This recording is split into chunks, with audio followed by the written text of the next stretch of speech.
look at fertilizing our coffee. And I'm going to be showing you some amendments we make right here on the farm. All really good stuff, which is going to improve the health of the whole orchard. So let's go take a look. Come on. All right, so let's circle up. Moment of silence.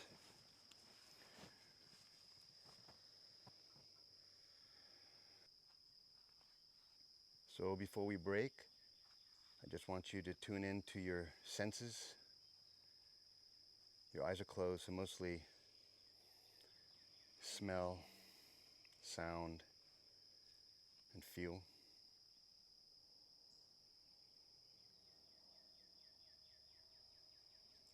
And good morning. Good morning. Hi. We like to divide the time before garden and once we start garden. It's a different mindset, yeah. So senses are open, we're feeling, we're more intuitive. That's going to help our work in the garden, right? Because we're trying to tune into the plants and tune into the weather, and we're kind of the connection of those two things. Okay, so we got two different projects we're going to do today. One is going to be planting taro, and one is going to be fertilizing coffee. So let's go over the coffee first, and then we'll get to the taro, okay? So we're going to do liquid amendments for coffee. Now, what have you noticed about the coffee lately? Yellow leaves. Yellow leaves, okay. So what would we do to amend that? The Nitrogen, fish, okay. So we got our fish emulsion right here. That's going to be a shot, right? The big shot. Okay? It's a little bit diluted. That's going to give us our 1/500th solution in there. And then let's look at this fish emulsion. So check this out. This is just a what?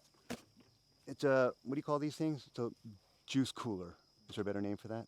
I don't know. Okay. What I've done is I've added rocks, kind of big rocks, you know, this size, till just past the spout. Okay, and then on top of that I laid a piece of something similar to this made out of metal. What I've done is created a little filter, yeah, so that all the stuff doesn't go in and clog that spout. And then it's filled with fish and brown sugar. Nice color. Even brown sugar to the fish, same amounts. And what that's going to do is it's going to create what's called osmotic pressure. Osmosis, yeah, that's the ability of that's the ability of liquids to want to equalize on both sides of a permeable membrane. So what's going to happen is osmotic pressure on the outside created by the sugar is going to pull the water out of the cells of the fish and create this liquid, which I'm now collecting and can pour out this spout at the bottom. And that's what's in those two jars. We've already harvested 2 jars, and this is the new one getting ready. When I can see the fish, maybe it's time to add a little more sugar, and that's going to keep it from not allowed to get smelly, because it's going to just ferment as opposed to rot. It needs oxygen to rot, yeah? And it also isn't going to rot because the sugar is dehydrating. It's pulled all the moisture out. And so this one's just going to sit. What else have you seen? It was flowering. Okay, so what do we want for flowering?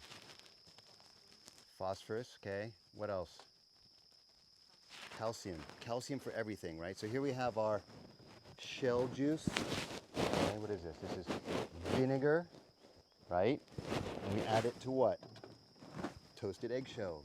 Right, here's one I just made. You can see it's still kind of bubbling. You see that? So every time I shake it up, you'll see it starts to bubble again. And that's just the calcium dissolving the eggshells, releasing gas, okay? It's a chemical reaction, but we're separating the calcium into this vinegar solution. This is the sugarcane vinegar we made from sugarcane juice. So that's going to be our calcium. Calcium is used in every chemical reaction in the garden. So whatever it is, it's going to use calcium. And calcium's water soluble, so it's going to get leached out by the rain first. You never have enough calcium. So we're going to give it a little shot of this, right? This is going to give us a 1/1000th solution. And what else? We're going to throw everything at the coffee because we have stuff going to bean, we have stuff flowering, so we don't know exactly what it needs. We're going to give it everything we have, okay? So what else we have? We have our potash from the fire I just went and grabbed. What's that going to give us? This is going to be more potassium, yeah? Potassium, potash, potassium. And while we're at it, why not hit it with the phos too? So here we go. We're going to... Now these are concentrates. If I mix those together in here without putting the water in first, they're going to mix in that concentrate form. Totally different than adding water and then mixing them in solution. The way they bond and the way they interact is going to be very different, okay? Because they got the water kind of makes everything lubricated and changes the way they're going to interact. So I like to fill it half with water. And then I'm going to get my shot of fish. Anyone want to smell? Anyone wants? I'll pass. It doesn't smell rotten. It smells like fish.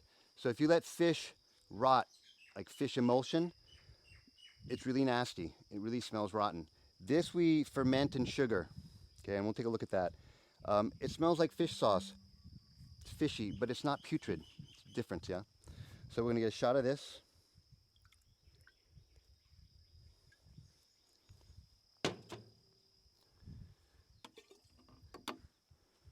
We got a shot of the shell juice.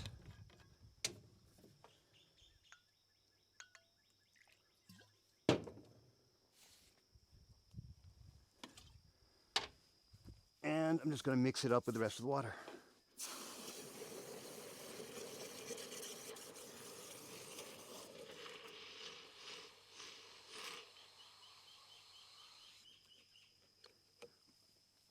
And that's ready to go, okay?